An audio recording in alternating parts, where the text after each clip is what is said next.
셀트리온 금요일 플러스 0.44% 상승, 제약은 플러스 0.43% 상승세를 보였습니다. 그런데 금요일 공매도가 15만 9,245주가 나오면서요, 현재 공매도 금지 기간이며 또한 정부에서도 공매도 금지 기간을 내년 3월 말까지 연장을 한 상태죠. 이러한 가운데서 셀트리온의 공매도가 15만 9천주대가 갑자기 많이 나오면서 외국인들도 209억의 매도를 보입니다. 그러면서 다시 주가에 대한 우려심이 높아지고 있는 상황이죠. 그렇다면 금요일 나온 공매도의 실체와 그리고 이 공매도가 앞으로 주가에 어떠한 영향을 미칠 것인가, 이러한 부분에 대해서 구체적으로 살펴보기로 하겠습니다. 먼저 최근 셀트리온의 공매도 현황을 보시면요, 이번 주 8,500주가 많은 수량이었죠. 거의 공매도가 없다가 금요일날 15만 9,245주의 공매도가 나온 것이죠.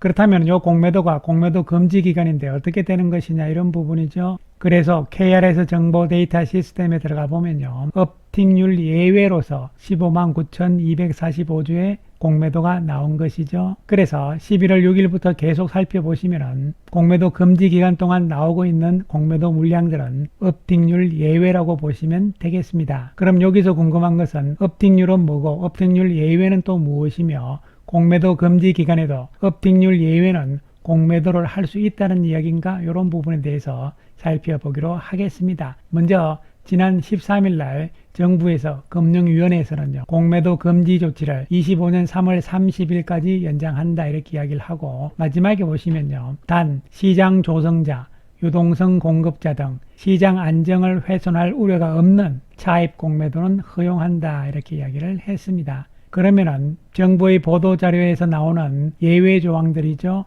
예외 거래, 시장 안정을 훼손할 염려가 없는 다음의 경우는 금지 조치의 예외로서 차입 공매도가 허용이 된다는 이야기죠. 이러한 케이스에서는 공매도가 허용된다. 첫 번째가 시장 조성자가 시장 조성 호가를 제출하는 경우, 두 번째가 유동성 공급자가 유동성 공급 호가를 제출하는 경우. 일단 시장 조성자하고 유동성 공급자에 대해서는 잠시 후에 말씀을 드리고요. 그 다음 세 번째 복잡한데요, 쉽게 말씀드리면 시장 조성자가 선물 옵션 종목의 해지 거래를 위해서 기초주권을 매도하는 경우에는 공매도해도 된다는 이야기죠. 그 다음으로 유동성 공급자가 ETF 해지 거래를 위해서 기초주권을 매도하는 경우에도 공매도해도 된다는 이야기죠. 그 다음에 마찬가지입니다. 유동성 공급자가 ETN에 대해서 해지 거래를 위해서 기초주권을 매도하는 경우, 그리고 ELW에 대해서 이렇게 해서 공매도 금지 예외 조항들이 있습니다. 그 밖에 거래소가 필요하다고 인정하는 매매 거래, 이렇게 되어 있고요. 그 다음에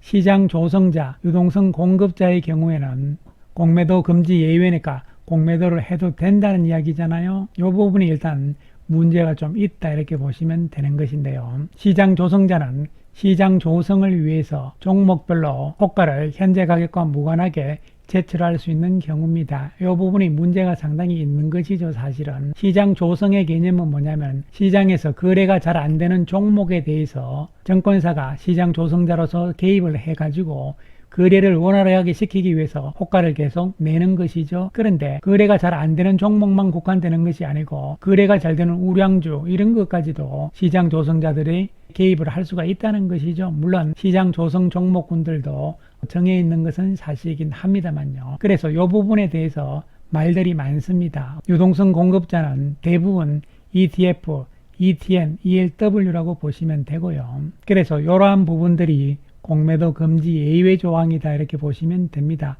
선물 옵션, ETF 뭐 이런 쪽이기 때문에 복잡하다, 무슨 말인지 모르겠다, 어렵다, 이렇게 생각하시는 분들 걱정하지 마시고요. 그래서 셀트리온하고 어떤 관계가 있는가, 이런 부분들이잖아요. 자, 그 다음에 또 한 가지 헷갈리지 말고 구분을 해야 되는 것은, 여기 나온 것은 공매도 금지 예외가 되는 것이고요. 그 다음 또 한 가지는 공매도 업틱률에 대한 예외 조항이 있습니다. 7가지의 예외 조항이 있는데 이 가운데서 첫 번째, 두 번째는 공매도 금지입니다. 예외가 아니라는 것이죠. 업틱률은 예외이지만, 그러면은 업틱률은 뭐냐면요, 현재 가격이 100원으로 되어 있는데 호가를 낼 때 100원 이하로 낼 수 없다는 것이죠. 100원보다 비싼 가격으로 매도 호가를 내야 되는 것이 업틱률이 되는 것인데, 그렇게 안 해도 되는 것이 예외 조항이 되는 거잖아요. 요 7가지 가운데서 1번과 2번은 차익 거래 쪽이잖아요. 그렇기 때문에 이것은 공매도 금지 기간에 공매도 금지입니다. 자, 그래서 여기까지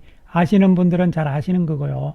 잘 모르겠다 무슨 말인지 이러신 분들은요, 몰라도 됩니다. 몰라도 되니까요. 그러면은 중요한 것은 금요일 날 나왔던 15만 9,245조의 공매도가 어디에 포함되느냐 이런 부분이잖아요. 다시 한번 KRX 정보 데이터 시스템을 보시면요, 6월 14일 나온 셀트리온의 공매도는 업팅률의 예외로 되어 있는 것이죠. 그러니까 업팅률 예외 조항 가운데서 공매도 금지되는 것을 제외하고 나면은 나머지 중에 하나라고 보시면 되는 것이죠. 그러면은 뭐냐 이렇게 되는 것이죠. 그 결과 역시 KRX 정보 데이터 시스템에 보면은 다 나와 있는 것이죠.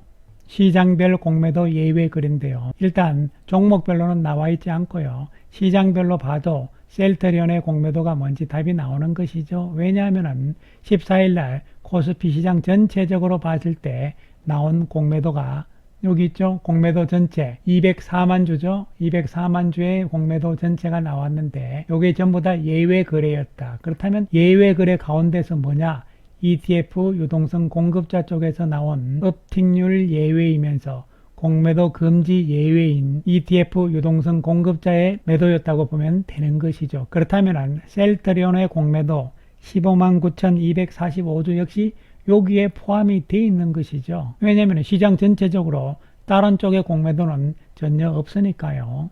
그러면은 유동성 공급자가 ETF에서 해지 거래를 위해서 셀트리온을 공매도할 수 있다는 거잖아요. 그러면은 ETF는 여러분 다 알다시피 상장지수 펀드로서 예를 들어서 바이오 지수 ETF 뭐 이런 것들 있잖아요. 그러면 우리 시장에서 현재 ETF 종목 수가 얼마나 많으냐면요, 872개 종목이 있습니다. 즉 ETF가 872개가 있다는 것이죠. 이 872개의 ETF 가운데서 그 ETF 펀드 안에 셀트리온의 종목이 들어가 있는 펀드 중에서 셀트리온을 가지고 있으니까 공매도를 통해 가지고 해지를 한다는 이야기죠. 즉 해지 거래란 것은 위험 회피, 즉 손해를 안 보기 위해서 예를 들어서 셀트리온을 샀다고 가정을 하면은 셀트리온을 매수한 금액만큼 동시에 셀트리온을 매도한다, 즉 공매도한다는 이야기가 되는 것이죠. 그러니까 ETF 안에서 셀트리온을 사면서 셀트리온을 공매도를 했다는 이야기죠. 이런 경우는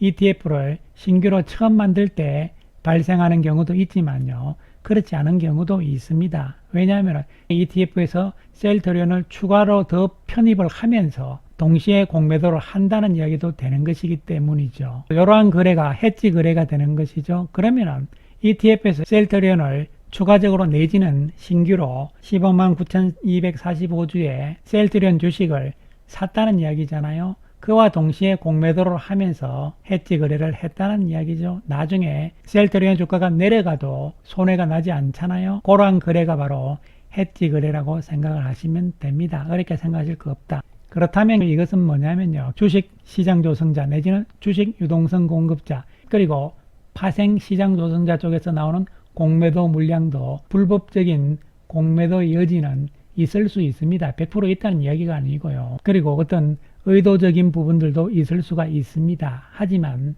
ETF라든가 ETN, ELW 이쪽에 대해서는요, 그러할 소지는 약하다고 볼 수가 있는 것이죠. 그렇기 때문에 결론적으로 금요일 날의 셀트리온의 공매도는 ETF 유동성 공급자 쪽에서 나온 공매도였기 때문에 이것은 시세하고는 큰 영향은 주지 않을 것이라는 결론이죠. 그리고 작년 11월 6일부터 현재까지 공매도 금지 기간에서 나온 공매도의 거의 99%는요, ETF 유동성 공급자에 따른 공매도 물량이라고 보시면 됩니다. 그렇기 때문에 또한 ETF 유동성 공급자는 누군가요? 외국인은 될 수가 없습니다.